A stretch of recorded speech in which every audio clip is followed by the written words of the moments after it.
Bonsoir. Le territoire ukrainien est le théâtre d'affrontements entre troupes russes et ukrainiennes. Plusieurs ressortissants de pays africains vivent en Ukraine. Et quel est leur sort? On en parle dans notre petit débat. Et ce soir, nous serons avec le ministre Adam Félix Roger. Il est également cadre du RHDP. En son compagnie, il sera question de la compatibilité des fonctions nationales et de l'ancrage avec les communautés locales. Analyse pertinente et débat constructif. Ce qu'il faut retenir de l'actualité, c'est de notre Live Talk. Bienvenue.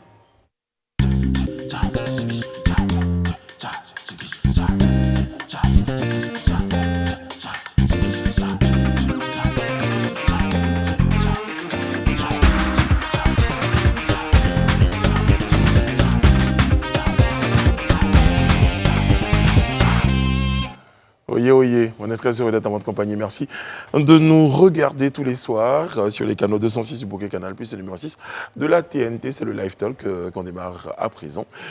Monsieur Alain Toussaint, bonsoir, comment allez-vous? Bonsoir Brice, je vais bien. Et toi-même? C'est bien, c'est très chantant. Je ne sais pas pourquoi vous avez pensé à ça, mais bon, vous comprendrez. Merci. Vous êtes un visionnaire, hein, monsieur Alain Toussaint. Merci, je vois. Bon, alors ce soir, c'est Mardi Gras. C'est Mardi Gras et il y avait un mot d'ordre. Qui n'a pas. Et je voulais ce soir, officiellement, quand même dire que, bon, moi je suis toujours Mardi Gras, donc ça va. Mais monsieur Élisée Boloubeu, bonsoir, comment allez-vous? Franchement, vous êtes en tenue traditionnelle. Il a été un bon élève. Oui, oui. vous êtes un bon élève, vous avez respecté les consignes du Mardi Gras. Bonsoir, comment ça va? Bonsoir Brice, je vais très bien et encore beaucoup mieux quand je suis dans cette tenue. Oh, cette tenue d'ailleurs, il faut qu'on en parle rapidement. C'est une tenue de l'ouest de la Côte d'Ivoire. Oui, c'est une tenue de l'ouest de la Côte d'Ivoire, précisément l'ouest montagneux, en pays Yacouba, en pays d'An. Et c'est une tenue qui comporte généralement pour les cérémonies festives. C'est une tenue de prestige. Voilà, donc ce soir, ça veut dire qu'avec les membres de l'ouest, on va vous servir un plateau de prestige. Oh, Alain Toussaint, il est jaloux à côté. Non, j'approuve. Très admiratif, voilà, il est plus admiratif de ceux qui Non, c'est maîtrisent magnifique, en les plus. rouages de la tradition. Très, très bien. Et franchement, quand vous êtes un bon élève, vous êtes l'élève le plus studieux de ce plateau, j'ai décidé de vous rendre hommage ce soir et j'ai un petit cadeau pour vous. Ça. Oh, merci beaucoup. C'est un titre d'Onel Mala, ça s'appelle Cher. J'aurais même pu esquisser quelque part dedans. Oh, il disait non, mais jusqu'à là.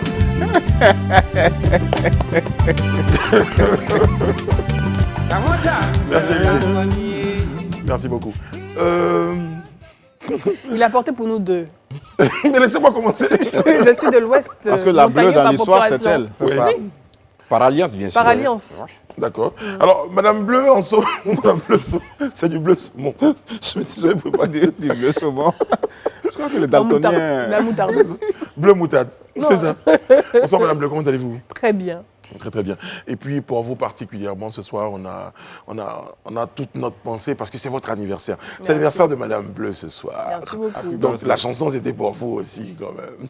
Joyeux anniversaire. Merci, c'est gentil. Voilà. On vous souhaite tout le bonheur et surtout, on a juste envie ce soir de vous faire le plus beau cadeau, c'est celui de notre amour. Merci. Merci infiniment. Voilà. Que Dieu vous anniversaire. bénisse. Je sais pas, Merci. dans la réal, j'ai placé ma main sur la réal, tout ça, pour qu'on fasse un plan, justement. Elle n'a pas zoomé. Non, parce que, voilà, je reprends tout ça. Donc, Madame Bleu, c'est le signe de notre amour. Merci infiniment. Voilà. Merci Eliane. Elle est jalouse, Eliane, je vous le dirai pas après. Sur ce, on va aborder une question ou des questions beaucoup plus sérieuses. Voici notre petit débat.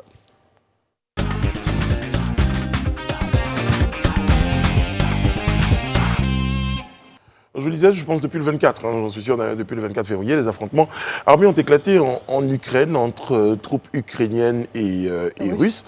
Et ce qui va beaucoup plus nous intéresser, j'insiste bien sur le beaucoup plus, ça nous intéresse, mais qui va beaucoup plus nous intéresser, eh bien, c'est la présence de ressortissants africains et ivoiriens, donc au cœur de ce conflit. Oui, de ressortissants africains et particulièrement, en tout cas dans notre cas, ivoiriens, qui, pour la plupart, étudient en Ukraine et qui cherchent à quitter le pays, comme les Ukrainiens eux-mêmes cherchent à quitter le pays par tous les moyens possibles et qui sont malheureusement confrontés à certaines difficultés depuis cette date. Donc on a eu à voir certaines publications sur les réseaux sociaux d'appels à l'aide de ces ressortissants ivoiriens qui souhaitaient pouvoir être extraits de l'Ukraine pour pouvoir rejoindre d'autres pays et la Côte d'Ivoire en particulier. Donc des dispositions, juste après ces appels à l'aide, des dispositions ont été prises par les autorités ivoiriennes et en particulier par l'ambassade de Côte d'Ivoire en Allemagne avec son Excellence M. Philippe Mambou qui a été diligenté pour pouvoir conduire un convoi qui était censé aujourd'hui, donc ce mardi 1er mars, pouvoir récupérer nos ressortissants ivoiriens afin de pouvoir leur faire traverser la frontière entre l'Ukraine et la Pologne. À ce moment précis où je vous parle, où on tient ce point, ils sont pour l'instant toujours bloqués donc, au niveau de la frontière parce que des discussions, des négociations sont en cours depuis cet après-midi donc avec les autorités, entre les autorités ukrainiennes, polonaises et également l'ambassadeur de Côte d'Ivoire en Allemagne. On n'a pas encore une idée des raisons pour lesquelles il y a ce blocage, parce que la police ukrainienne est censée accompagner donc, la délégation dans ce transfert jusqu'en Allemagne, mais pour l'instant, ils sont toujours bloqués là-bas. Le convoi n'a pas encore démarré. Le convoi n'a pas bougé. J'étais en contact avec M. Bailly Gidas, donc aux premières heures. D'abord, le déplacement était prévu pour le 28 février et ça a été décalé au 1er mars, le temps que l'ambassadeur arrive sur place au niveau de la Pologne. Mais pour l'instant, ils sont coincés avec les ressortissants ivoiriens. On voit ici le convoi avec les différentes navettes. Voilà. Peut-être qu'ils sont en train de rechercher un trajet sécurisé oui, ou en tout cas trouver les meilleures dispositions pour que ce convoi-là puisse atteindre l'Allemagne. Alors, question, l'Ukraine, ce n'est pas la porte à côté. Que font ces ressortissants ivoiriens? Comment se retrouvent-ils en Ukraine? Est-ce que pour les études, le travail, le tourisme? Comment ils se retrouvent là, Alain? Je pense que la majorité c'est d'abord des Africains, sont essentiellement des étudiants. Il y en a aussi qui se sont rendus dans ce pays depuis de longues années, donc ils ont leur famille, etc. Ce que je voulais relever quand même, sont les tracasseries que vivent les ressortissants africains, pour ne pas dire le racisme dont ils sont victimes, parce que là, nous sommes dans une situation de conflit. Et les règles internationales sont claires. Quand il y a un théâtre de conflit, les populations civiles notamment peuvent librement quitter la zone pour se rendre dans une autre zone où elles sont assurées sans doute d'être en sécurité. Alors, on a vraiment du mal à comprendre que les Ukrainiens d'une part et les Polonais d'autre part fassent des difficultés à bloquer les Africains, là où des Chinois, d'autres ressortissants, d'autres nationalités peuvent quitter l'Ukraine pour se rendre soit en Bulgarie, soit en Pologne, etc. Donc vraiment, je pense que l'Union africaine a fait une déclaration pour demander la protection des ressortissants africains, le Nigeria également, parce que de nombreuses vidéos ont circulé dans lesquelles il est fait clairement état des brimades, des violences, des insultes, des injures et des entraves pour empêcher nos frères, nos sœurs, nos enfants de quitter l'Ukraine. D'accord. Élisée Bouloubé, en même temps, je vais revenir à vous tout à l'heure. Madame Bleu, pour terminer votre présentation, il faut retenir que l'ambassadeur, donc Philippe Mambou, donc en poste en Allemagne, se rend parce qu'il y a, au niveau de l'Ukraine, la Côte d'Ivoire n'a qu'un consul. Oui, n'a qu'un consulat. Et donc, c'est l'ambassade d'Allemagne qui couvre donc l'Ukraine. Exactement. C'est d'ailleurs ce qui explique que J'avais même essayé de joindre pendant le week-end, donc le consul, puisque des numéros avaient été communiqués pour les Ivoiriens qui souhaitaient quitter l'Ukraine. Malheureusement, bien sûr, évidemment, le numéro ne décrochait pas. Ouais. Forcément, ils ont certainement été soit évacués, soit ils ont été contraints de rester à leur domicile. Mais pour l'instant, la difficulté principale, c'est pouvoir faire sortir nos ressortissants de ces territoires. Oui, je voulais juste donner un complément d'information et dire que c'est depuis vendredi, en fait, que le ministère des Affaires étrangères, donc le gouvernement ivoirien, a pris les dispositions en mettant sur pied des points focaux, notamment en Pologne, à Moscou et en Allemagne. Donc l'ambassadeur de Côte d'Ivoire à Berlin a fait le déplacement depuis hier. Il était censé même dès hier soir quitter cette zone avec nos compatriotes pour le mettre dans un secteur plus sécurisé. Donc, il y a vraiment un travail de coordination qui se fait et je pense qu'il faut rapidement C'est vrai que vous avez parlé tout à l'heure de tracasserie. Est-ce que ce temps mine n'est pas également, c'est vrai qu'on ne peut pas nier ces fameuses tracasseries dont vous parlez, est-ce qu'il n'y a pas aussi un temps d'organisation de ce convoi? Parce qu'on est en zone de conflit, on ne peut pas juste prendre un véhicule et puis peut-être il faut peut-être trouver un trajet sécurisé, il faut pouvoir rassembler. Non, mais les trains circulent, ils continuent de circuler. On refuse même aux Africains de monter à bord de ces trains. On refuse aux Africains de monter à bord. Je prends le cas d'un étudiant avec qui j'ai échangé, donc, qui a transmis une vidéo, il a fait un témoignage, je lui ai demandé de faire un témoignage, bien sûr sous X, mais il a pu quitter l'Ukraine en empruntant un train, plusieurs trains, et il a précisé qu'il fallait, même si on vous disait que ce n'était que les femmes et les enfants qui étaient concernés, qui étaient prioritaires, n'hésitez pas à monter, sinon vous ne pourriez pas partir en fait, parce qu'on vous bloque au départ, on vous empêche de monter. Et on a vu des vidéos circuler où des personnes d'origine africaine étaient interdites de monter dans les trains. On a même vu une autre vidéo. Une dame qui demandait à quelqu'un de descendre. C'est ça. On a même vu une autre vidéo où on voyait une personne qui semblait être d'origine maghrébine qui avait un couteau et qui protégeait les Africains et les permettait de monter dans le train. Alors, moi, je souhaiterais justement un tout petit peu, après qu'on nuance, c'est vrai qu'on est dans l'émotion, mais je disais également que on parle de tracasserie, on parle peut-être même de racisme, parce qu'il faut dire les mots comme ils sont. Sûrement, de racisme. Voilà. Oui. Et donc, je pense que derrière tout ça aussi, ce qui nous intéresse aujourd'hui, c'est qu'est-ce que l'Union africaine, qu'est-ce que la Côte d'Ivoire, qu'est-ce qui est entrepris pour que nos ressortissants soient évacués? Non, moi, je peux réagir? Oui, allez-y. Ok, d'accord. Sur cette question, moi, je voudrais, pour ce qui concerne les tracasseries et tout ce qu'on constate et qu'on voit sur les réseaux sociaux, je pense qu'il y a des canaux qui existent pour les régler et ces canaux sont en train d'être certainement activés. C'est notamment des canaux diplomatiques et si, évidemment, on n'a pas de retour, certainement que les autorités des pays concernés vont saisir l'ONU qui pourra faire ce qu'il y a à faire à ce niveau. Donc, on pourra laisser la chance à la diplomatie de travailler sur cet axe-là. Moi, je voudrais juste qu'on puisse quand même noter quelque chose qui, pour moi, est fondamental et qui est important. Le fait que les autorités décide de prendre à bras le corps une situation aussi importante. Je crois que c'est tout à l'honneur du gouvernement de vraiment prendre une telle disposition, créer ce couloir humanitaire. Ça paraîtrait peut-être anodin pour certains, mais ce n'est pas tout le monde qui arrive en un temps record à pouvoir mettre ou diligenter un tel système, un tel mécanisme de couloir. En même temps, c'est le rôle du gouvernement. Mais c'est le rôle du gouvernement, mais en même temps, comme je le dis, le gouvernement n'est pas isolé dans le monde. Il y a plusieurs ressortissants en Ukraine. Est-ce que vous savez ce que... Personne n'a mis en cause l'action du gouvernement. Non, je n'ai jamais dit le contraire. Ah oui, non, parce que vous avez l'impression de dire qu'il y a des gens qui critiqueraient le gouvernement. Or là, ici, on a relevé que depuis vendredi, vous ne pouvez pas me donner vous ne pouvez pas interpréter mes propos. Je n'interprète pas, je les ressors tels que je les ai reçus. Non, mais ce n'est pas ce que j'ai dit. Bon, j'ai dit clarifier. Donc vous avez la possibilité de clarifier. Pour éviter... c'est déjà tellement clair que quand vous me demandez de clarifier, je ne sais pas ce que vous voulez dire. Non, parce que la preuve, c'est si clair, mais en même temps, il a compris différemment. Non, mais s'il n'a pas compris, ça ne veut pas dire que ce n'est pas passé. Mais donc, préciser, c'est tout. Voilà, préciser. Je dis... Voilà, donc c'est clair, mais préciser. Voilà, j'estime pour ma part que ça peut paraître peut-être anodin, mais c'est un effort que le gouvernement fait en un temps record d'arriver à organiser un couloir humanitaire pour transférer ses ressortissants. Je pense que c'est quand même tout à l'honneur du gouvernement. C'est vrai qu'aujourd'hui, on assiste à cette situation, comme on le dit, avec quelques tracasseries.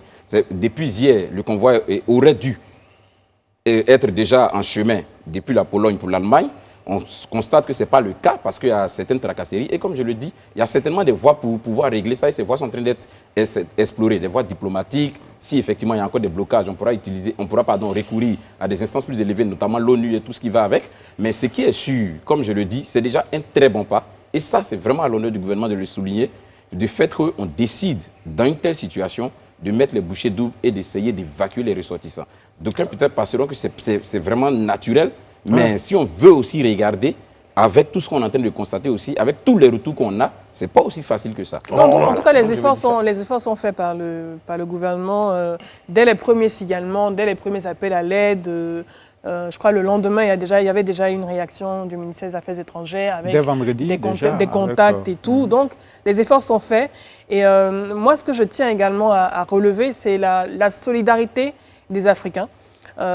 Sur les réseaux sociaux, sur Twitter notamment, où il y a un hashtag qui a été créé qui s'appelle hashtag dièse Africans in Ukraine, et dans lequel tout ce qui concerne la situation des Africains dans ce pays est remonté avec des numéros pour appeler à l'aide, les numéros de consulat des différents pays, ou bien des personnes qui souhaitent héberger temporairement dans des villes dans des pays comme la Pologne ou bien l'Allemagne des ressortissants africains. C'est vraiment cette synergie, cette solidarité que je voulais relever et qui se voit régulièrement au quotidien en ce moment sur Twitter avec ce hashtag. Très bien. Oui, bon, on revient toujours au débat, au début de notre débat. Je pense effectivement que tous les pays africains font des efforts et autres, mais je suis quand même atterré par l'attitude de la Pologne, voilà, et des pays frontaliers de l'Ukraine qui empêchent la libre circulation de ressortissants étrangers en temps de conflit. Logiquement, le général Mangou aurait dû les récupérer de l'autre côté de la frontière. C'est-à-dire une fois qu'ils ont passé ces postes de contrôle, et je ne vois pas pourquoi on devrait empêcher des gens de fuir la guerre. Ça, c'est quand même un problème, et qui montre aussi, qui est clair, sous un jour particulier, la relation que des pays européens entretiennent avec les pays d'Afrique. Il y a quelques jours, j'ai été fort surpris de voir un communiqué de l'ambassade d'Ukraine au Sénégal qui invite les Africains à s'enrôler pour aller défendre l'Ukraine. Je dis, bon, nos ancêtres ont déjà payé, nos grands-parents ont donné les tirailleurs sénégalais, les petits-enfants ou arrière-petits-enfants des tirailleurs ne vont pas encore aller faire la guerre pour des Européens. Donc, il faut du respect. Quand il y a la guerre, vous avez des enfants, des femmes.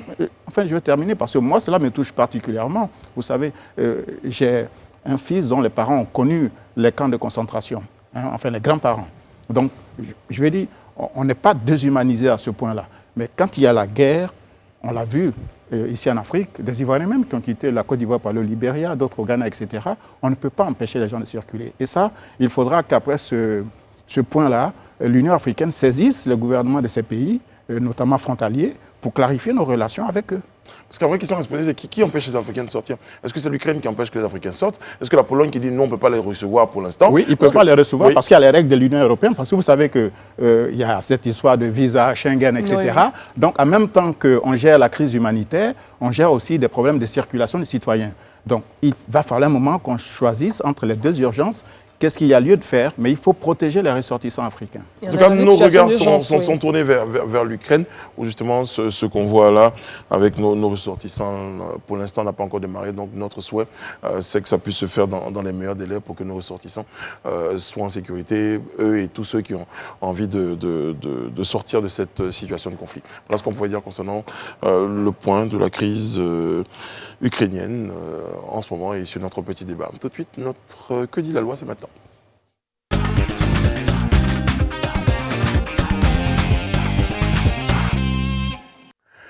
Mélissa Diodier nous rejoint comme tous les mardis dans le Que dit la loi.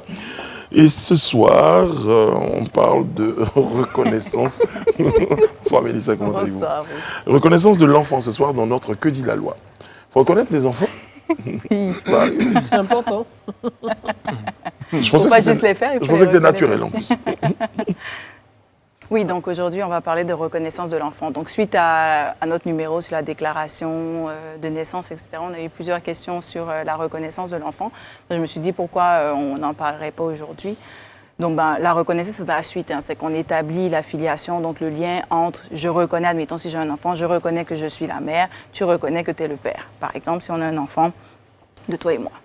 Donc c'est relativement simple et en général, ça va se faire par l'acte de naissance, donc par la déclaration de naissance qui donne justement, qui produit en fait l'acte de naissance sur lequel on va établir, on va dire, je suis la mère, tu es le père de cet enfant-là.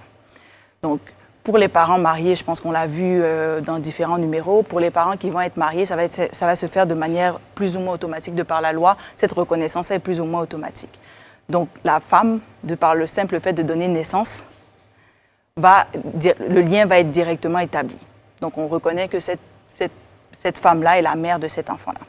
Pour le père, il va devoir avoir une reconnaissance, mais il y a une présomption, donc une règle qui est faite par la loi qui dit si ces deux-là sont mariés, c'est logique, donc on va assumer que l'enfant qui est issu alors qu'ils sont mariés, eh bien, Brice est le père si nous deux on est mariés.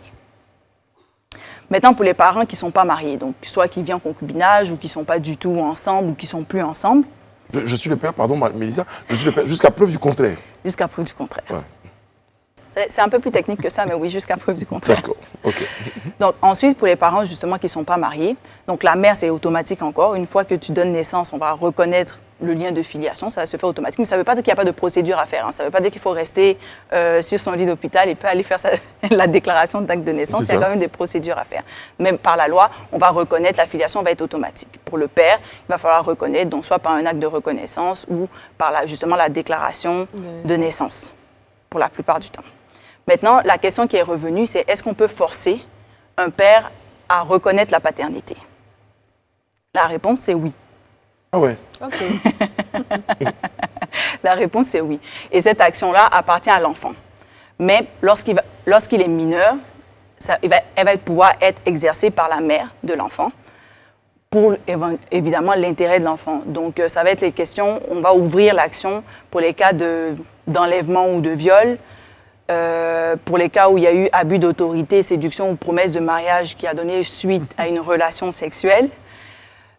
Encore pour les cas où on peut prouver tout simplement par preuve écrite qu'il y a eu que le père prétendu est bel et bien le père, ou encore dans des cas de concubinage notoire. Donc quand même, c'est large. On ne demande pas des preuves matérielles comme génétique, tu veux dire. L'ADN, oui, les preuves génétiques. Comme donc évidemment, on va pouvoir le faire, ou le père, par exemple, qui dit ne pas être le père, va pouvoir, parce que l'un des cas qui va fermer l'action, c'est qu'il va prouver que soit, par exemple, dans l'intervalle, il ne peut pas être le père, par exemple, de l'enfant parce que dans l'intervalle, il n'était pas là, il était, disons, en Allemagne. Ou encore, il va pouvoir prouver justement par la science, donc par les tests ADN, que je ne suis tout simplement pas le père. Je sais qu'il y a eu une situation comme ça avec Samuel Eto'o, justement, on s'en souvient, qui avait été interpellé donc par une dame qui disait que c'était sa fille et non lui n'était pas. Et finalement, je crois que les preuves ont fini par dire que c'était lui. Les preuves génétiques? Oui. Ok. Donc du coup, il a accepté. Et ensuite, on a aussi les cas où, par exemple, quel qui arrive du sort de l'enfant qui est né, en fait, qu'on appelle l'enfant adultérien, donc qui est né d'une relation entre, soit au moins l'un des parents est marié avec une personne autre, évidemment, que son géniteur. Donc, dans ces cas-là, qu'est-ce qui arrive par rapport à la reconnaissance? Donc, disons, on va prendre un exemple concret. Brice et moi, on est mariés. Aujourd'hui, Brice me trompe. Il a un enfant On va voir ailleurs. en mariage. Qu'est-ce qui arrive? Donc, Brice va pouvoir reconnaître l'enfant, mais avant ça, il va devoir m'informer. Il va entamer une procédure de reconnaissance de l'enfant en question. Donc, il n'a pas besoin d'avoir mon consentement. Il va devoir juste m'informer. Ou l'enfant, même s'il ne le fait pas, l'enfant va pouvoir entamer les procédures qu'on a vues justement de reconnaissance de sa paternité. Parce que tous les enfants ont le droit d'avoir une filiation établie, que ce soit du côté du père ou de la mère. Une fois que l'enfant est majeur, il peut demander à être reconnu. Oui, ou même la mère. Okay. La mère pourrait demander, intenter le recours, comme on a vu, au nom de l'enfant. Okay. Maintenant, qu'est-ce qui arrive pour la question où ça serait moi? Donc, qui t'aurait trompé. C'est ça, exactement. J'aimerais bien qu'on ait ce plan-là. Et qui naît de ça un enfant. D'accord. Ben, le cas va être un peu différent parce que, comme on a vu, il y a la présomption. Donc, la règle qui dit que tu es considéré, de par la loi, vu qu'on est marié, tu es considéré comme étant le père. Donc, de par la loi, tu vas être le père. Et le père biologique ne pourra pas reconnaître, donc il ne pourra pas reconnaître aux yeux de la loi qu'il est bel et bien l'enfant, sauf si on entame une procédure de désaveu. Donc la procédure de désaveu, pour faire simple, ça va être que tu te présentes devant l'État pour dire « Écoutez, je ne suis pas le père de cet enfant et je n'ai pas l'intention d'être le père de cet enfant, je ne veux pas être le père de cet enfant. » Et à ce moment-là, devant la loi, l'enfant n'aura plus de père. Donc là, et seulement là, le père va pouvoir entamer l'acte de la reconnaissance et établir la filiation. Très bien. C'est plutôt très clair. Je crois qu'on va rester droit dans ses bottes pour éviter de longues procédures. T'es tranquille. Mélissa, merci beaucoup. Merci beaucoup. On se retrouve mardi prochain avec toujours le même sourire. On marque une pause, on se retrouve juste derrière pour notre instant invité. Et ce soir, je vous le disais, notre invité au talk, M. Adam Roger, donc, qui est ministre du gouvernement ivoirien et cadre du RHDP. À tout de suite. Nous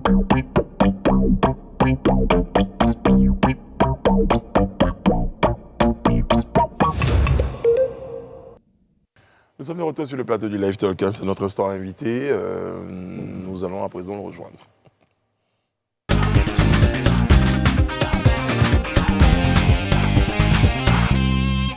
Monsieur Roger Adam nous a rejoint sur le plateau. Je le rappelle, il est le ministre de l'économie numérique, des télécommunications et de l'innovation.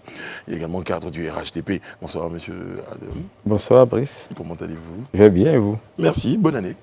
Bonne année, ça fait longtemps. Hein. Bonsoir, bonne année à tout le monde. Bonne année, meilleurs vœux. Merci à vous. Ah, justement, je ne sais pas, nouvelle année, restructuration au niveau du RHDP, on en sait un peu plus. En ce qui concerne le directoire, avec monsieur Kafana donc à la tête de ce directoire au RHDP, monsieur Big Togo, secrétaire exécutif. À quoi doit-on ou peut-on s'attendre après cette réorganisation au niveau du parti? Mais déjà, le parti a été réorganisé parce qu'on a fait un constat qu'il fallait faire évoluer les choses. Donc c'est le bon point. Donc, ce qui est le plus important pour nous, c'est que nous sommes le parti gouvernement, la force gouvernementale, et on ne doit pas s'arrêter sur la qualité de nos résultats. On doit faire tout pour faire encore mieux, aller encore beaucoup plus loin. Donc ce qu'on peut attendre du parti, c'est que le parti soit encore beaucoup plus présent, beaucoup plus proche des populations et prenne en compte réellement les préoccupations des Ivoiriennes et des Ivoiriens. Pour emprunter une expression des Eboulugbo, qu'est-ce qui change fondamentalement?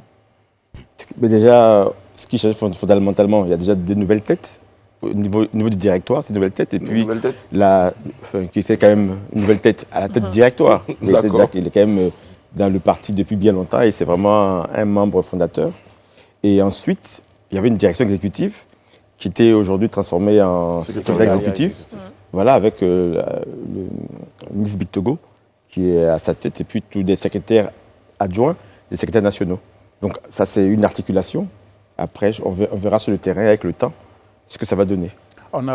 Monsieur le ministre, on a aussi fait l'observation suivante. On a l'impression qu'il y a une prime qui est faite à la jeunesse, notamment dans les différents secrétariats nationaux adjoints, où il y a beaucoup de jeunes qui arrivent. C'est une volonté du président Ouattara qui s'exprime. On prépare déjà la relève. C'est très bien parce que vous êtes le premier à avoir fait la remarque. Et c'est vrai qu'il y a eu beaucoup de jeunes qui sont rentrés au sein du parti. Le secrétariat exécutif a été vraiment renouvelé. C'est renouvelé avec de nombreux jeunes. Ça, c'est très bien. On a dit rajeuni. Tout à fait. Donc, comme le président prépare toujours la relève, donc nous, on s'organise parce qu'on gouverne aujourd'hui, on veut gouverner demain. Il faut que les nouvelles générations soient préparées à pouvoir être aux responsabilités dès que ce sera possible. Moi, je suis bien intéressé de savoir, monsieur le ministre, qu'est-ce qui a milité à ce qu'on aille à la restructuration du parti? Parce que là, vous avez dit que le parti avait besoin d'autres défis. Quels étaient ces défis-là? Qu'est-ce qui a donc milité pour qu'on parte à la restructuration du parti? Est-ce que ceux qui étaient là ne faisaient pas le travail comme se devait? C'est vrai qu'entre-temps aussi, je note qu'il y a quelques responsables qui, par la force des choses, ne sont plus. Donc, il fallait revoir. Mais on a vu que ça a été restructuré dans le fond. Donc, on a l'impression qu'il y avait vraiment quelque chose qu'il fallait changer. Oui, toute organisation a des points forts et des points faibles. Si on reste que c'est nos points forts, en se disant que nous sommes le parti au pouvoir, puisque nous avons gagné les présidentielles, nous avons gagné les législatives, nous avons gagné les sénatoriales en 2018 et aussi les élections régionales. On peut s'arrêter à ce constat et dire que tout va bien. Nous avons des faiblesses. Et notre président est perfectionniste. Il aime aller encore beaucoup plus loin. Il s'est dit, voici quelques faiblesses que nous avons. Il faut aussi que nous préparions le futur. Donc tout ceci milite à une réorganisation en profondeur. Et puis, comme il avait dit, il y a des structures qu'il fallait retoiletter. Donc voilà ce qui a été fait. Et comment vos partisans ont accueilli cette restructuration qui était attendue depuis un moment? Mais déjà, ils sont déjà contents de savoir que la restructuration existe. C'est déjà vraiment le premier bon point. Maintenant, après, il faudrait voir comment cela va s'articuler au quotidien. Comment ils seront impliqués Comment ils seront impliqués? Parce qu'aujourd'hui, c'est vrai que c'est l'organisation au niveau national. Il faudra voir derrière, quand on va se déployer sur le terrain, au niveau de la base, au niveau des aspects locaux, ce que ça va donner. Alors, pour nos téléspectateurs, on fait un peu de pédagogie, monsieur Adam. C'est quoi un directoire? Comment il fonctionne? Aujourd'hui, quand il y a quelqu'un qui est à la tête du directoire, hiérarchiquement, donc le secrétaire exécutif, pour nos téléspectateurs, pour certains en tout cas d'entre eux, comment ça fonctionne? C'est quoi son rôle? Comment il va impulser le parti? Oui, donc le directoire, c'est un comité consultatif qui aide le président du parti. Parce que nous avons la chance d'avoir le président de la République et le président du parti qui est la même personne. Donc voilà, donc il a besoin d'un directoire, donc de personnes de haut niveau qui vont réfléchir et qui vont lui apporter des éléments pour mieux organiser, pour mieux structurer le parti, pour mieux le faire vivre et pour mieux le déployer sur le terrain. Voici le rôle du directoire. Maintenant, le secrétaire exécutif, il a un rôle d'exécution, un rôle de travail au quotidien, avec différentes structures spécialisées dans différents domaines pour être sûr que le militant est bien traité, que nous savons traiter nos bases, que nous comprenions les préoccupations de la population. Donc voici, donc le directoire, c'est vraiment l'organe consultatif et le secrétaire exécutif qui travaille sous la responsabilité du directoire est plus opérationnel et plus sur le terrain. Très bien. Alors, justement, j'ai relevé quand même quelques faiblesses dans ce nouvel organigramme, vous me permettrez. J'ai vu effectivement, il y a le directoire et à côté, il y a le secrétariat exécutif avec des secrétaires nationaux fonctionnels et essentiellement centrés autour de la vie du parti. Relations avec les militants, relations avec tel groupe donc lié au parti. Et ce qui, en revanche, manque dans cet organigramme, c'est un organigramme, je dirais, thématique. On n'a pas de secrétaire national à l'éducation, à la jeunesse, à l'économie, ce qui constitue parfois l'antichambre vers un futur gouvernement. Est-ce que c'est juste une tactique avant de dévoiler le vrai organigramme ou c'est carrément un raté? Moi, je veux comprendre. Non, ce n'est pas un raté. C'est déjà vraiment une première étape de présentation de la structure du parti. Et je pense que d'autres choses vont arriver. Donc, il fallait déjà se dire, le parti, puisque le président avait mis en congé certaines structures, donc il a dit maintenant, je mets le directoire avec les membres, puisque comme avait dit Élisée tout à l'heure, il y a certains membres du directoire très éminents qui ont dû nous quitter malheureusement pour nous. Donc il fallait déjà les remplacer. Il fallait le faire vivre et puis il fallait donner aussi une nouvelle articulation au secrétaire exécutif. Ça tombe Donc après maintenant la partie thématique et aussi, c'est l'important quand même de tenir compte du militant, du militant de la population. Parce que tout ce qu'on fait, on le fait pour le militant et pour la population. Maintenant, après, aujourd'hui, on est parti avec un programme de gouvernement qui est le Côte d'Ivoire solidaire, 2021-2025. Nous avons aussi, donc en 2022-2025, nous avons aussi le Côte d'Ivoire 2030 qui est organisé. Tout ceci a été fait par le Premier ministre Patrick Kachi. Donc nous avons des choses. Après, il va falloir voir de manière structurelle ou conjoncturelle qu'est-ce que nous pouvons améliorer. Et on aura des structures au sein du parti pour permettre d'alimenter cette réflexion. Alors, juste d'un mot, le président de la République hier, en s'exprimant, a un peu tensé les cadres du RHDP. Tout à l'heure, vous parlez de la Côte d'Ivoire solidaire. Il leur a justement reproché le manque de solidarité et en tout cas d'intérêt pour les militants. Qu'est-ce que vous répondez à ces points qui ont été relevés par le chef de l'État? Quand le chef de l'État parle, je pense qu'il a raison. Donc s'il a dit, il y a bien des justifications. Donc il y a sûrement des endroits où il y a sûrement des choses qui ont dû se passer. Mais comme on dit aussi, c'est qu'il y a des points faibles, il y a des points forts. Donc il faut bien évidemment que nous fassions en sorte que le militant, que la population se sente plus concernée dans la vie du parti. Il faut que nous fassions en sorte aussi que le parti puisse vivre de la contribution des militants, des différents cadres. Et aussi, il est important que, moi qui vais souvent en région, qui vais souvent chez moi dans les lignes de Dublin, à Bengourou, à Nibekro, Bétier, c'est vrai qu'il y a des personnes qui souffrent, qui sont en difficulté. Et il faut que nous soyons proches de eux. Toute cette solidarité-là, nous devons la faire vivre. Et si nous sommes aux responsabilités, c'est surtout pour la population. Et les cadres du parti doivent aussi aider le militant, enfin quand je dis militant de base, entre guillemets, parce que tout le monde est militant de base, mais le militant qui n'est pas forcément en responsabilité dans ce quotidien, dans son action vis-à-vis des populations, dans son action de militant, il faut que nous les aidions. C'est-à-dire que vous aurez beaucoup plus de tournées à faire dans vos proches. bases régulièrement. Il faut être beaucoup plus proche. Beaucoup plus proche. Oui, bah déjà, on travaille déjà proche de ceux qui sont au gouvernement, tout le monde n'est pas au gouvernement, mais ceux qui sont au gouvernement. Nous avons déjà un travail gouvernemental que nous faisons du lundi au vendredi et du vendredi au dimanche, on le fait tous les jours. Mais l'action gouvernementale ne vaut que par l'impact que nous avons vis-à-vis de la population. C'est ça. Donc il faut, en tant que membre du gouvernement, nous soyons proches des populations, déjà. Mais en plus de cela, en tant que cadre d'un parti, puisque c'est le parti qui nous a amenés au pouvoir, c'est le parti qui a œuvré que nous soyons au pouvoir, il faut qu'en plus de cela, que nous prenions compte de la population, que nous fassions militer nos adhérents et faisons en sorte que le parti vive de manière réelle. Donc, et la base, c'est la clé. La base, comme dit, je vais faire Je vais paraphraser. La base, c'est la base de tout. C'est la base. Élysée. Monsieur le ministre, nous avons vu circuler depuis hier, après le bureau politique, une liste, en tout cas un organigramme. Je voudrais juste savoir, est-ce que peut-être que vous l'avez certainement vu, hein, je ne sais pas, mais on a vu circuler en tout cas un organigramme, une liste de personnes qui ont été nommées dans le secrétariat et aussi bien au niveau du directoire. Je voudrais savoir si vous avez vu la liste. Si vous l'avez vu, est-ce que vous confirmez que cette liste est la liste qui existe? Et deuxièmement, est-ce que vous pensez que ceux qui sont sur la liste aujourd'hui reflètent réellement la volonté des militants? Ce que je sais pas de quelle liste vous parlez. Je ne sais pas de quelle liste vous parlez.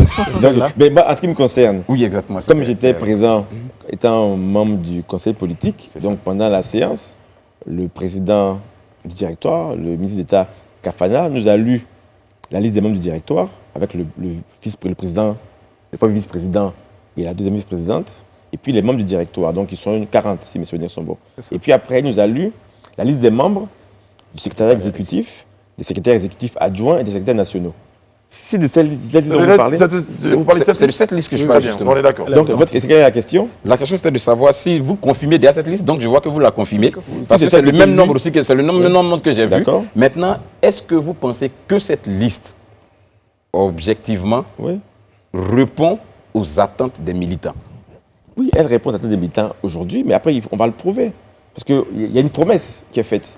Au-delà de la promesse, c'est chaque jour qu'on va montrer. Donc, moi, j'en connais, en tout cas, les membres du directoire, je les connais tous, et je suis persuadé qu'ils répondent à l'attente des militants. Vu leur passé politique, ils répondent et puis leur potentiel, ils répondent à l'attente des militants. Je vais vous citer nos confrères du Nouveau Réveil qui Bon, le ont nouveau titré. réveil, pour juger la liste du RGP, ils ne sont pas très crédibles. Non, mais Ce sont nos permettez-moi confrères. déjà de vous Ce sont nos Moi, je ne suis pas journaliste. Voilà. Donc, je vais déjà les citer. D'accord. Réunion du conseil politique donc, de restructuration du RHDP. Oui. Ouattara nomme, la colère est grande. Est-ce qu'il y en a parmi ces personnes Pas content. Ouais. qui ont été nommées ou pas, qui ne sont pas contentes? Vous-même, on est 5 là, vous 4, vous êtes mécontents de ça ou pas? Non, on ne sait pas. Nous, c'est Quand on dit la colère grande, on est 5 des peut-être représentatifs. Bon, c'est vrai qu'il n'y a peut-être pas la parité. Il y en a qui sont partis, ils sont peut-être pas contents. Non, en tout cas, en ce qui concerne le RHDP, ceux qui étaient dans la salle hier, moi, je n'ai entendu personne gronder. On a fini la réunion, on a échangé entre nous. Il y en a il y avait une collation pour certains mais vraiment, personne n'a grondé. On était tous contents et on était heureux de voir cette nouvelle structure. J'ai échangé avec quelques militants qui se posent des questions, c'est normal. Il y a quelque chose de nouveau qui sort. Tout ce qui est nouveau crée des questions, peut générer un trouble. Mais c'est justement ça. Monsieur, Donc, c'est sur, pas sur la liste de quarantaine de Oui. membres du directoire et de 78 secrétaires nationaux, Oui. nous avons remarqué, comme on suppose que la liste est consolidée à notre niveau, nous tous, Oui. nous avons remarqué qu'il y a des noms qui manquent. Est-ce C'est-à-dire qu'il y a... Quel nom qui manque? J'ai vu par exemple que dans le directoire, Oui. sur la liste, je n'ai pas vu le Premier ministre Premier figurer ministre. D'accord. dans le directoire, ni aussi au niveau du Ni au secrétariat secrétariat exécutif. exécutif, J'ai vu D'accord. quelques autres noms, je ne vais Oui. pas tous les citer ici, Oui. mais qui pour moi quand même en termes de responsabilité au niveau étatique, sont en responsabilité, mais qui ne figurent pas sur cette liste. Est-ce qu'on doit s'attendre à une autre liste qui doit venir, ou on considère que ceux-là, on les consacre au gouvernement et on laisse les côtés du parti? Le parti a différentes structures. Ok. Donc, on a présenté hier le directoire et le secrétaire exécutif, qui sont les organes qui font vivre le parti au quotidien. Ensuite, le Premier ministre, il est quand même un membre du Premier ministre, donc le numéro 2 de l'État. C'est quand même le plus proche collaborateur du président de la République. Je ne suis pas le secret des dieux, mais je suis persuadé qu'il est solidaire de la liste qui a été conçue et validée par le président de la République. Donc, ne vous inquiétez pas pour lui. Mais qu'est-ce qui pourrait expliquer son absence de cette liste, de ces deux listes et de cette liste, pardon? Mais déjà, si le président de la République, avec le Premier ministre, qui est son collaborateur le plus proche, ont décidé que le directoire était dirigé par le président Kafana, faisons leur confiance. Le Premier ministre, il a son rôle dans le parti, il a son rôle au niveau du gouvernement, donc ne vous inquiétez pas pour lui. Alors, monsieur le ministre, dans un peu plus d'un an, arrivent des échéances locales. Oui. Vous êtes ministre actuel du gouvernement. Oui. Est-ce que vous avez un regard particulier sur le paysage politique de votre région? Oui, j'y suis très souvent. Vous avez des ambitions locales? Moi, mon ambition locale, elle est celle de faire gagner le RHDP. Voilà mon ambition locale. Donc, et je devrais, Peu au importe que quotidien, ce soit vous qui soyez sur la liste, la tête de liste ou pas, toujours est-il qu'il faut que le RHDP moi, je gagne. suis à la disposition Du du parti. parti et du président de la République. Alors, comment faites-vous ministre et puis en même temps proche de la base? Comment vous articulez votre équation personnelle? Bon, déjà, la première équation, c'est que déjà du lundi au vendredi, pour nous qui vivons à Abidjan, il faut qu'on soit au travail. Bon, voilà, donc on travaille de lundi au vendredi. Et puis derrière, dès qu'on peut se libérer, et quand on va sur le terrain, moi je vais à Bengourou, je vais à Niblekro, je vais à Bétier, je vais dans d'autres villages, dans d'autres sous-préfectures de la région, puis on échange avec les militants, les populations, on écoute leurs difficultés. Donc voilà, et puis après, aujourd'hui, bon, je suis ministre de l'économie numérique, des télécommunications, donc on a des moyens de télécommunication et de communication normaux. On peut faire par certains outils, on peut converser chaque jour, on s'envoie des messages. Donc je pense que le lien avec les militants, il est permanent. Il n'y a pas de rupture. Après, il peut y avoir des moments donnés où on n'a pas forcément le temps d'être sur le terrain, d'être dans la région, mais toujours est-il que le lien est permanent. Des relais, tout est permanent. Monsieur le ministre, on regarde, hein, on marque une pause dans les impératifs, on revient juste derrière. D'accord. Merci, à tout à l'heure.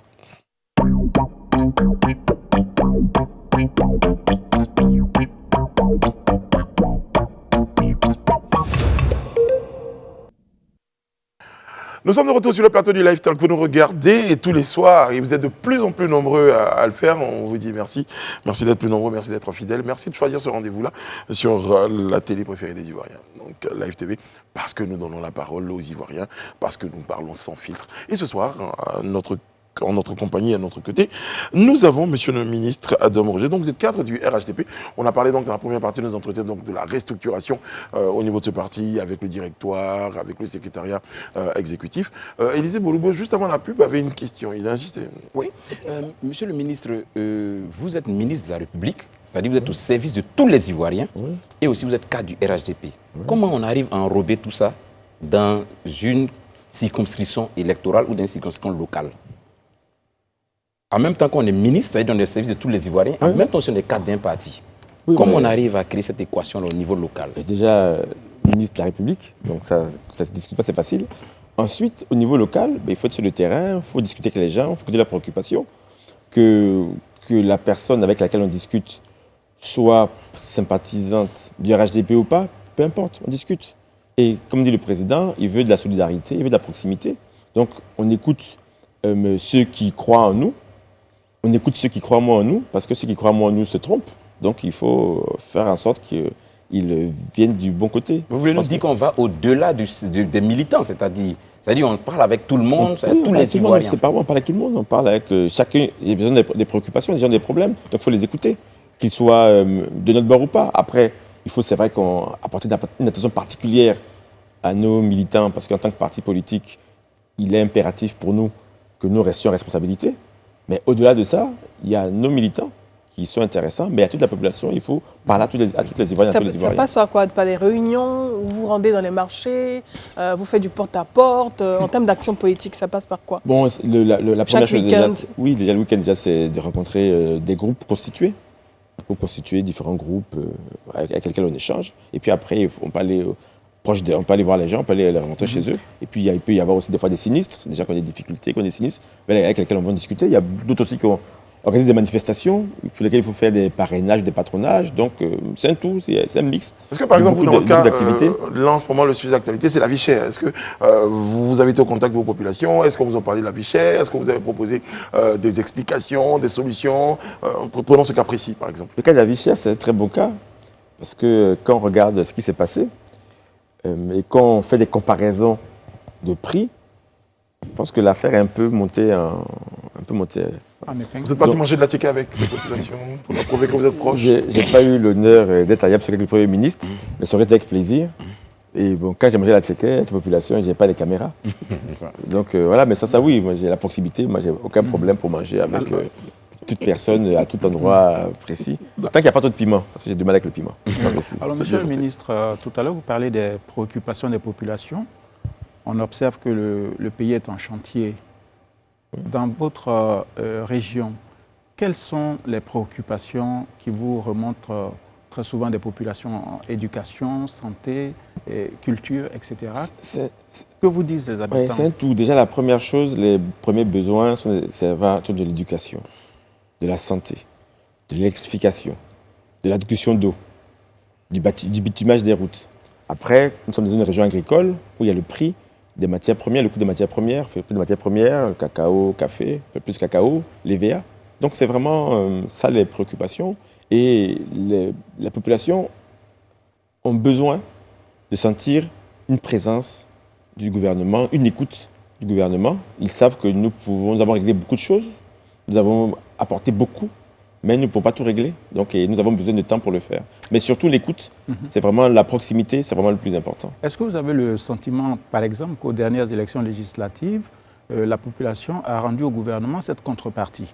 Le gouvernement travaille, donc quand il y a des scrutins, est-ce que la population est avec le gouvernement? Est-ce que vous êtes encore, je voulais demander, confiant pour 2023 par exemple? Parce que l'opposition s'est réorganisée et il semble que cette région sera un enjeu électoral très important. L'opposition chez nous a toujours été organisée. Donc, après, il y a différents discours. Il y a le discours de vérité que nous apportons, le travail à responsabilité pour œuvrer pour le bien des populations au quotidien. Et après, il y a la surenchère. Il y a ceux qui sont dans l'action, il y a ceux qui sont dans la parole ou dans les fausses promesses. Nous ne sommes pas dans les fausses promesses, nous sommes dans la réalité. Donc, pour les prochaines échéances électorales, je suis confiant que les incompréhensions seront gommées et que nous allons faire de bons scores. Ça tombe bien que vous en parliez, Monsieur le ministre. On parle d'échéance électorale, on parle d'opposition. Justement, quels sont vos rapports avec l'opposition? Parce qu'on sait souvent que des tensions sont latentes. Et puis, donc, à la période des élections, avec certains discours, ces populations-là sont menées les unes contre les autres. Aujourd'hui, quels sont vos rapports? Qu'est-ce que vous entrevoyez? Qu'est-ce que vous faites pour justement consolider cette fameuse cohésion qu'on recherche tant? Oui, bon, déjà, comme dit le président Alassane Ouattara, c'est la paix et la cohésion qui sont vraiment la base du développement. Donc, on peut avoir des idées opposées, on peut ne pas être d'accord, mais quand on creuse bien, on n'a pas d'idées opposées. Après, maintenant, on subit des leaders différents. Nous avons un programme de gouvernement qui est clair, nous avons un plan d'action qui est clair. Enfin, quand j'étais sur le terrain pendant les élections législatives, je n'ai pas entendu de propositions concrètes du gouvernement, si ce n'est de se dire qu'il faut que nous partions. Voilà, c'est tout. À part ça, je n'ai pas de propositions concrètes. J'aurais aimé avoir des propositions concrètes. Mais même quand... Là, je vous ai entendu 2 fois dire il faut qu'on reste aussi. Oui, non, il faut qu'on reste pour le bien des populations. Il y a 2 manières de gérer le pouvoir. Il y a ceux qui veulent le pouvoir pour le pouvoir. Il y a ceux qui veulent le pouvoir pour le bien-être des populations. Nous sommes dans le bien-être. Nous sommes vraiment pour améliorer les conditions de vie des gens. Et chaque jour, comme a dit tout à l'heure M. Alain Toussaint, la Côte d'Ivoire est en chantier. On ne se repose pas sur nos lauriers. Vous avez vu aussi que hier, le président a restructuré le parti. Vous avez dit qu'il a tassé les cadres du parti. Il aurait pu dire, nous sommes au pouvoir, nous sommes bien, et puis on va se la couler douce, et puis en 2023, on verra. Il nous dit non, soyez proches des populations. Donc c'est pour faire comprendre que nous ne sommes pas un parti qui est dans le pouvoir pour le pouvoir. Nous sommes vraiment dans le pouvoir pour le bien-être des populations. Donc maintenant, ensuite, moi, les leaders politiques de la région, de la Guinée-Duablin, je les connais pratiquement tous. On discute ensemble, on échange. Nous avons certains avec lesquels nous avons des liens de famille. Maintenant, après, moi, j'ai mon chemin. Je suis persuadé que mon chemin est le bon et le vrai. Tout ce que je peux leur demander, c'est de venir vers moi et suivre le chemin que je prends. Ok, monsieur le ministre, je sais que très souvent, quand on est ministre et qu'on est élu local ou qu'on est proche du pouvoir, généralement, les populations attendent beaucoup de vous. Ils ont l'impression qu'il suffit juste d'un claquement de doigts pour qu'une route soit faite, il suffit d'un claquement de doigts pour qu'un château vienne et tout ça parce que vous êtes dans le gouvernement. Comment vous arrivez à gérer ce lobbying? Est-ce que c'est la proximité avec le chef de l'État qui fait que des actions de développement sont conduites dans vos régions? Est-ce qu'il y a vraiment une action personnelle que doit faire cet élu local-là ou ce ministre-là pour que le développement puisse arriver dans sa région? J'avoue que cela aussi a été exacerbé par le fait que certaines personnes en campagne ont dit, nous, pour qu'on puisse bien, on réalise ça parce que, voilà, on est proche du président. On est proche du président. Donc, c'est pas venu comme ça, en fait. Oui, quoi qu'il en soit, nous avons un programme de développement. PND, Programme de développement 2021-2025. Dans lequel il y a beaucoup de chantiers, beaucoup de projets. Donc, déjà, on sait quand on va en campagne, quand on rencontre des populations, ce qui est dans le PND, ce qui n'est pas dans le PND. Ça, c'est la première chose. C'est un avantage? C'est un avantage, mais même un député le sait. Hein. Donc, ce sont des documents qui ne sont pas des documents confidentiels. Donc, tout le monde le sait. Mais après, il y en a qui vont dire, ceux qui font de la mauvaise foi, non, ils ont mis d'amis, ils ne le feront pas. Donc, déjà, le problème, le PND, on l'applique. Donc, quand on sait qu'on a des opérations, on le dit, voici. Maintenant, il peut, à des moments spécifiques, par exemple, on parle d'un village sur lequel il y a l'électricité, et puis ça peut tomber en panne. La réparation, il faut la gérer. Donc, là-dessus, on peut faire du lobbying parce qu'on connaît certaines personnes qui peuvent nous aider à améliorer les infrastructures de base qui sont tombées en panne. Alors ça, c'est le lobbying. Mais sans ça, le programme de développement est très clair et on le suit. Je ne dirais pas que c'est notre Bible, même si c'est le début du carême demain, parce qu'il faut mettre chaque chose à sa place. Mais c'est vraiment le document sur lequel nous suivons, qui détermine notre action. Mais concernant la région du Djoablin, à quel niveau de développement vous êtes en regardant le plan national de développement, en termes d'électrification, en termes d'employabilité des jeunes, et certainement en termes d'industrialisation, parce qu'on parle d'industrialiser... On parle du café cacao tout à l'heure. Exactement, on parle d'industrialiser la Côte d'Ivoire et différentes villes de la Côte d'Ivoire. À quel niveau se trouve l'Indéné Djoablin? On est au niveau de la Côte d'Ivoire, on est au même niveau que le pays. En termes de pourcentage maintenant, après, si on prend le taux d'électrification, il est de l'ordre de 85%, voire plus. Même, le chiffre n'est pas exact, je dis peut-être des bêtises. Donc, mais il est en tout cas au moins 85%. Au niveau de l'eau, on n'est pas loin non plus. Donc, voilà. L'employabilité des jeunes dans la région. L'employabilité des jeunes, c'est un problème qui est plus délicat. Plus délicat, pourquoi? Déjà, il faut faire attention à la notion de jeune. Quand on dit jeune, c'est déjà moins actif, de 40 ans. Oui. Moins de 40 ans, celui qui a 40 ans aujourd'hui, qui est considéré comme un jeune, il y a 10 ans, il avait 29 ans. Tout dépend de son niveau d'éducation derrière. Est-il parti à l'école? Est-ce que pendant les années de 2000 à 2010, il était formé? Au niveau d'instruction? Au niveau d'instruction, au niveau formation, au niveau diplôme, au niveau qualifiant.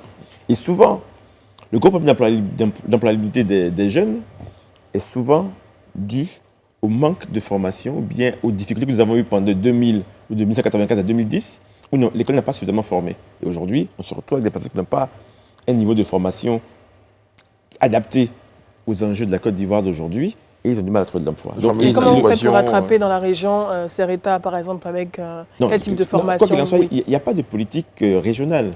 La politique régionale dépend, ça va du conseil régional, mais qui a ses attributions. Après, la politique, elle est nationale. Bien sûr. Elle est nationale. Donc, il y a plein qui sont intéressés de participer au concours sur un CAFOP, une face. C'est bien, mais ce n'est pas suffisant, parce que l'idéal, c'est exactement faire des métiers productifs. Soit faire des métiers productifs agricoles, soit faire des métiers productifs de commerçants, soit faire des métiers productifs d'industrie. Sur l'Indéné Djoablin, notamment dans la zone d'Annie-Blécro, il y a beaucoup d'industries au niveau de l'industrie de tout ce qui va tourner autour des ressources halieutiques, au niveau aussi de l'aquaculture, au niveau du bois. Donc nous avons vraiment de belles industries. Donc, il nous reste une minute, on a deux questions. Donc permettez-moi régulièrement. Oui, Élisée. Ok, rapidement. Oui, je voudrais juste savoir. J'espère qu'elle n'est pas frustrée, mais je n'ai pas répondu à sa question, mais ce n'est pas grave. Non, mais si vous avez entendu, d'accord, oui. Donc, je suis un bon modérateur, donc il y a des moments, je sais quand on a la réponse qu'on veut. Et les perspectives de votre action locale. Je voudrais allonger la question en demandant est-ce que le ministre sera candidat à un poste électif? Bon, déjà, je trouve qu'ici, on aime bien les candidatures, mais c'est la presse ivoirienne qui est comme ça. Les prochaines élections locales, elles auront lieu dans 18 mois. Il faut qu'on se prépare, ça va être dès maintenant. C'est vrai qu'il y a une forme de suspense aussi que nos hommes politiques gardent. Il faut garder jusqu'à la dernière minute. Mais si vous avez envie de... C'est vrai que tout à l'heure, je parlais du président Macron. L'élection présidentielle en France, c'est le 10 avril, le premier tour. Le dépôt de candidature au plus tard, c'est le 4 mars. Il n'est pas déclaré encore. Bon, la France, c'est quand même beaucoup plus grand en tant que l'Indéné Djoablin. Donc, on a le temps de voir venir. Mais le plus important, pour moi, comme je disais tout à l'heure, mon ambition, c'est de faire gagner le RHDP dans la région, c'est de faire en sorte que l'action du président de la République, du président Alassane Ouattara, qui est une belle action au service de la Côte d'Ivoire, au service des Ivoiriens, au service de notre région, soit reconnue, soit valorisée et que l'on puisse lui apporter cette région parce qu'il a fait beaucoup pour cette région. Voici moi mon ambition. Merci beaucoup, monsieur Roger Adom. J'ai été très, très heureux avec toute mon équipe là, de vous avoir accompagné. Je pense qu'on va même vous proposer pour un prochain rendez-vous qui s'appelle Face à la Côte d'Ivoire. D'ailleurs, vous retrouvez Alain et André. Voilà, on vous lance l'invitation pour Face à la Côte d'Ivoire. Donc, vous aurez peut-être le temps d'expliquer plus en détail certaines actions que vous menez. En tout cas, merci beaucoup d'avoir été à notre compagnie. Merci pour votre invitation. Merci à toutes vos équipes techniques et pour la qualité de vos échanges. Merci beaucoup, monsieur le sénateur. Merci, monsieur. Encore une fois, bonne année et puis nos regards sont portés sur vous. Moi aussi. On vous donne rendez-vous demain sur ce même plateau-là pour un autre numéro du Live Talk. Prenez soin de vous et des autres. Que Dieu veille sur nous, qu'il veille sur la Côte d'Ivoire. À demain.